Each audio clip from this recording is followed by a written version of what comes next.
The United States dollar is in trouble.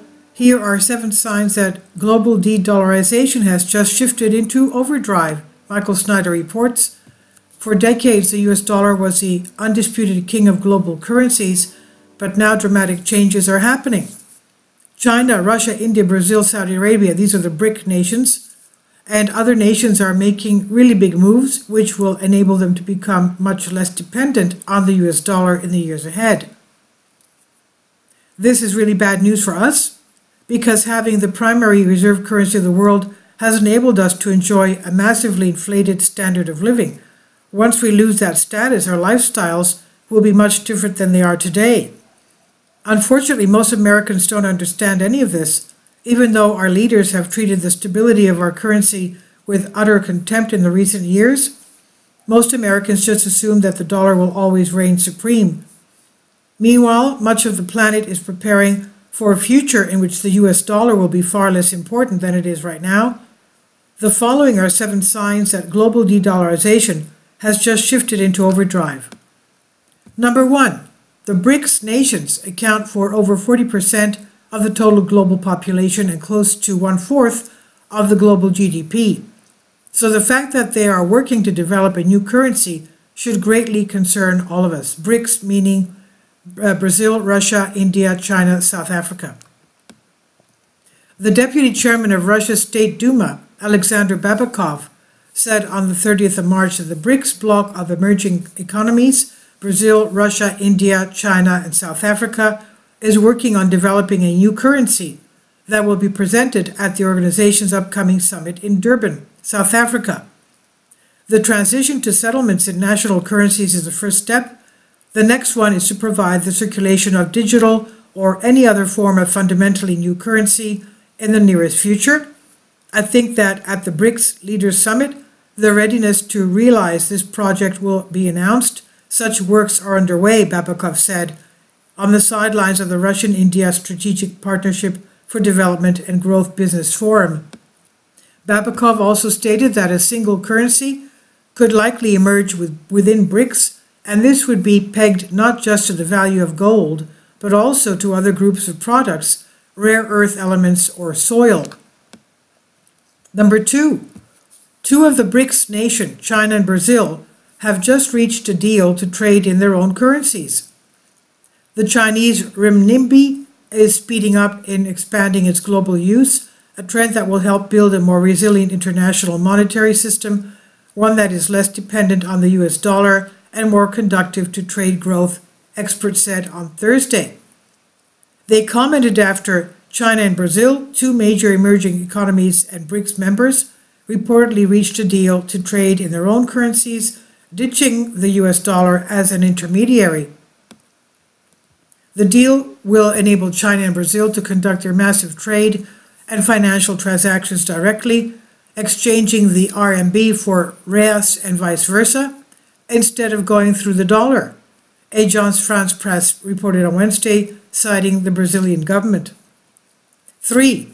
During a meeting last week in Indonesia, finance ministers for the ASEAN nations discussed ways to reduce dependence on the US dollar, the euro, the yen, and the British pound. An official meeting of all ASEAN finance ministers and central bank governors kicked off on Tuesday, March 28, in Indonesia.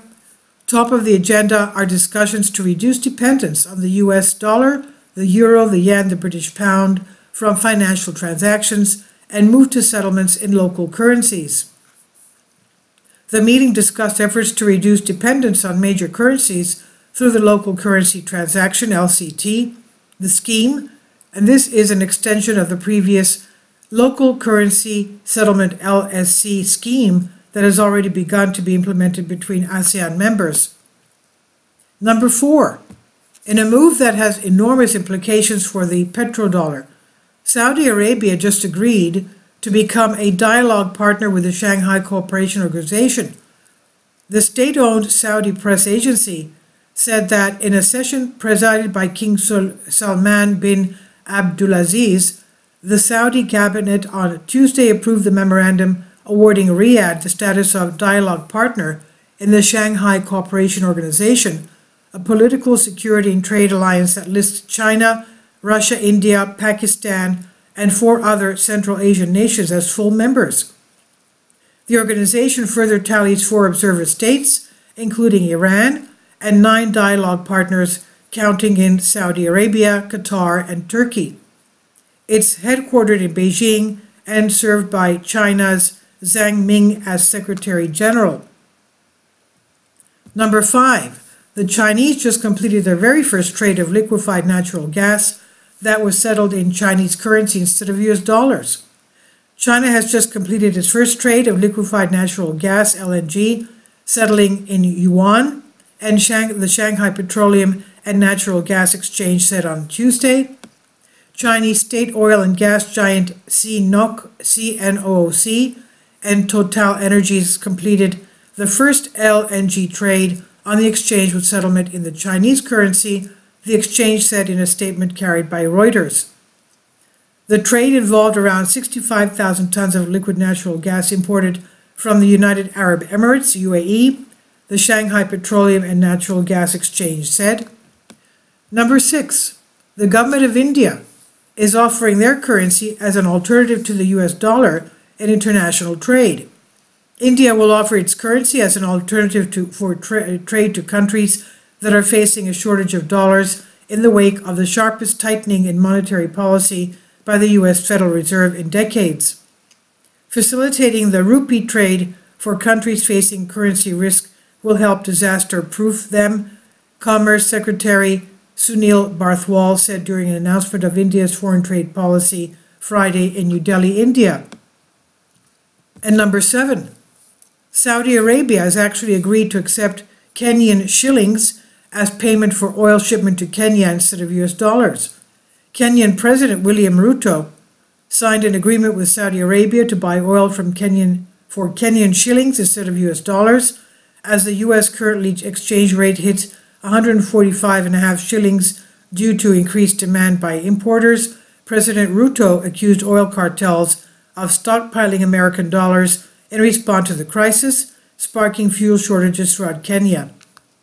10 years ago, none of these things would have happened, but now change is happening at a pace that is absolutely breathtaking. At this point, John Carney is warning that a fracturing of global currency reserves is inevitable. He said it's not only a serious threat, I think it's inevitable. We went through these 3 stages. As you said, after World War II, the US was the biggest economy in the world. In the 1970s, global banking became basically dollar central. With the fall of the Soviet Union, the entire world more or less came under the domination of the US dollar. That is now drifting away. China and Russia are starting to build an alternative block of currency, John Carney explained on Sunday. Sadly, I agree with him. As the US relations with both Russia and China continue to go downhill, both of those nations will have a very strong incentive to push de-dollarization even further. And that is really bad news for the United States, because our currency is the source of our economic power, and it's the most important thing that we export. This is a story of monumental importance, but unfortunately most Americans still believe that our leaders know exactly what they're doing and that they have everything fully under control. And this is by Michael Snyder. He says about the author, my name is Michael, and my brand new book entitled End Times is now available on Amazon. In addition to my new book, I've written 6 other books that are available on Amazon, including 7-Year Apocalypse, Lost Prophecies of the Future of America, The Beginning of the End, and Living a Life That Really Matters. When you purchase any of these books, you help to support the work that I'm doing, and one way that you can really help is by sending copies as gifts to family and friends. Time is short, and I need help getting these warnings into the hands of as many people as possible. I've also started a brand new Substack newsletter, and I encourage you to subscribe so that you won't miss any of the latest updates. I have published thousands of articles on the Economic Collapse blog, End of the American Dream, and the most important news. And the articles that I publish on those sites are republished on dozens of other prominent websites all over the world. I also freely and happily allow others to republish my articles on their own websites, but I also ask that they include this about the author section with each article. The material contained in this article is for general information purposes only and readers should consult licensed professionals before making any legal, business, financial, or health decisions. I encourage you to follow me on social media on Facebook and Twitter, and any way that you can share these articles with others is definitely a great help. These are such troubled times and people need hope. John 3:16 tells us about the hope that God has given us through Jesus Christ. For God so loved the world that he gave his only begotten Son, that whosoever believeth in him should not perish, but have everlasting life. If you have not already done so, I strongly urge you to invite Jesus Christ to be your Lord and Savior today. And this is by Michael Snyder on the Economic Collapse blog. Please leave your comments, and thank you for your support. Kindly support my Patreon account. The daily posts are 5 videos daily, and they are totally different from what I have on my YouTube channel. Thank you so much for your support and that you find all my content so interesting. You'll find the Patreon account details in the description box